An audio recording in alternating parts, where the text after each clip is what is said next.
Good morning everyone. आप अच्छे हैं? आई होप आप अच्छे होंगे, ऐसी मैं उम्मीद करता हूँ।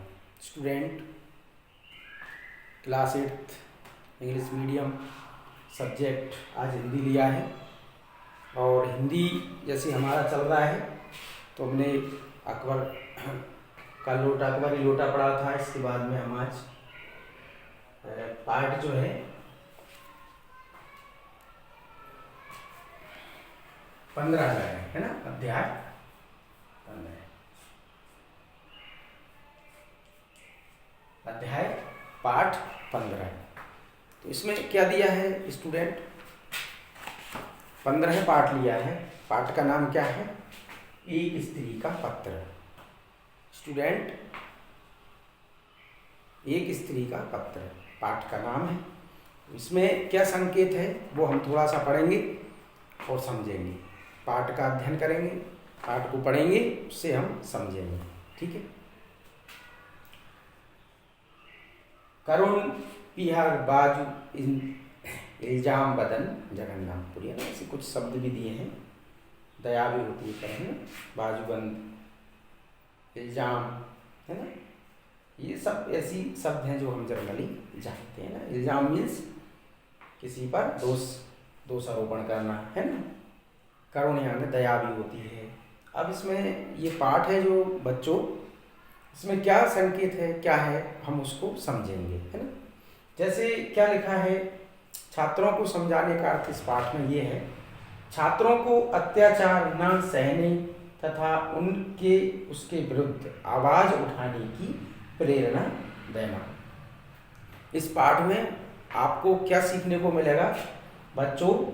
छात्रों को अत्याचार न सहने तथा उनके विरुद्ध आवाज उठाने की प्रेरणा देना। इस पाठ में थोड़ा सा हम पाठ को पढ़ते हैं और समझते हैं।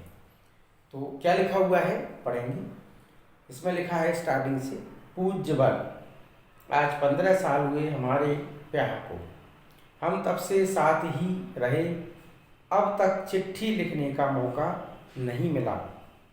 तुम्हारे घर की मझली बहू जगन्नाथपुरी आई थी तीर्थ करने। आई थी तो जाना कि दुनिया और भगवान के साथ मेरा एक और नाता भी है, इसलिए आज चिट्ठी लिखने का साहस कर रही हूँ। इसे मझली बहू की चिट्ठी न समझना। वह दिन आता है जब तुम लोग मुझे देखने आए थे। मुझे 12वां साल लगा था। सुदूर गांव में हमारा घर था। पहुंचने में कितनी मुश्किल हुई, तुम सबको मेरे घर के लोग आवभगत करते करते हैरान हो गए, आवभगत करते करते परेशान हो गए। विदाई की करुण धुन गूंज उठी। मैं मझली बहू बनकर तुम्हारे घर आई। सभी औरतों ने नई दुल्हन को जांच परख कर देखा, सबको मानना पड़ा बहू सुंदर है। मैं सुंदर हूँ यह तो तुम लोग जल्दी भूल गए, पर मुझ में बुद्धि है यह बात तुम लोग चाहकर भी ना भूल सको। माँ कहती थी औरत के लिए तेज दिमाग भी एक बला है, यानी परेशानी है। इस प्रकार लेकिन मैं क्या करूं?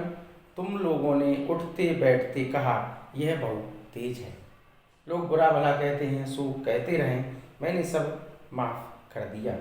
मैं छिप छिप कर कविता लिखती थी। कविताएं थी तो मामूली, लेकिन उनमें मेरी अपनी आवाज थी। वे कविताएं तुम्हारे रीति रिवाजों के बंधनों से आजाद थी।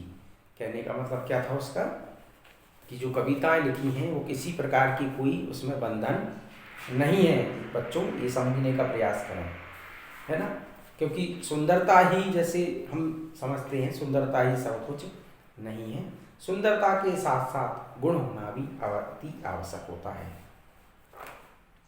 मेरी नन्ही बेटी को छीनने के लिए मौत मेरे बहुत पास आई, उसे ले गई पर मुझे छोड़ गई। माँ बनने का दर्द मैंने उठाया, पर माँ कहलाने का सुख ना पा सकी। इस हादसे को भी पार किया, फिर से जुट गई रोजमर्रा के काम काज में। गाय भैंस सानी पानी में लग गई। तुम्हारे घर का माहौल रूखा और घुटन भरा था। यह गाय भैंसी मुझे अपने से लगती थी। इसी तरह शायद जीवन बीत जाता। आज का यह पत्र लिखा ही नहीं जाता, लेकिन अचानक मेरी गृहस्थी में जिंदगी का एक बीज आ गिरा। यह बीज जड़ पकड़ने लगा और गृहस्थी की पकड़ ढीले होने लगी। जेठानी जी का बहन बिंदु अपनी माँ के गुजरने पर हमारे घर आ गई। मैंने देखा तुम सभी परेशान थे। जेठानी जी की पीहर की लड़की ना रूपवती ना धनवती। जेठानी दीदी इस समस्या को लेकर उलझ गई। एक तरफ बहन का प्यार तो एक तरफ ससुराल की नाराजगी। इस प्रकार से अनाथ लड़की के साथ ऐसा रूखा बर्ताव होते देख मुझसे रहा न गया। मैंने बिंदु को अपने पास जगह दी। जेठानी दीदी ने चैन की सांस ली। गलती का बोझ मुझ पर आ पड़ा। पहले मेरा स्नेह पाकर बिंदु सकुचती थी, पर धीरे धीरे वह मुझे बहुत प्यार करने लगी। बिंदु ने प्रेम का विशाल सागर मुझ पर उड़ेल दिया। मुझे कोई इतना प्यार और सम्मान दे सकेगा, यह मैंने सोचा भी नहीं था। तो बच्चों, इस प्रकार से ये पाठ है, क्रम है, और तुम लोगों ने अपनी रीति रिवाजों के पर्दे में मुझे बंद कर दिया था। ना जाने कहाँ से बिंदु इस पर्दे के पीछे झांक कर मुझे देख लिया, और उसी बिंदु की मौत ने हर पर्दा गिराकर मुझे आज़ाद किया। मजली बहू खत्म हुई। क्या तुम सोच रहे होगे कि मैं बिंदु की तरह मरने वाली हूँ? डरो मत, मैं तुम्हारे साथ ऐसा पुराना मजाक नहीं करूँगी। मीराबाई भी मेरी तरह औरत थी। उसके बंधन भी कम नहीं थे। उनसे मुक्ति पाने के लिए उसे आत्महत्या तो नहीं करनी पड़ी। मुझे अपने आप पर भरोसा है, मैं जी सकती हूँ, मैं जीऊँगी। तो बच्चों, इस पर मतलब कि इस पाठ का मूल क्या है वो मैं आपको बता देता हूँ कि अत्याचार सहन न करना। दूसरा, किसी के दुख को दुख समझना, इस प्रकार से उसका निस्वार्थ सहयोग करना और भटके हुए को रास्ता दिखाना। इस तरह से इस पाठ में दिया गया है। तो पाठ का अध्ययन है और पढ़ा हमने, समझा।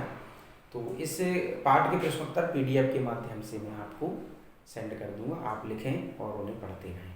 कल फिर न्यू वीडियो के साथ आपसे मैं डिस्कशन करूँगा। तब तक के लिए बेटा गुड बाय, थैंक यू।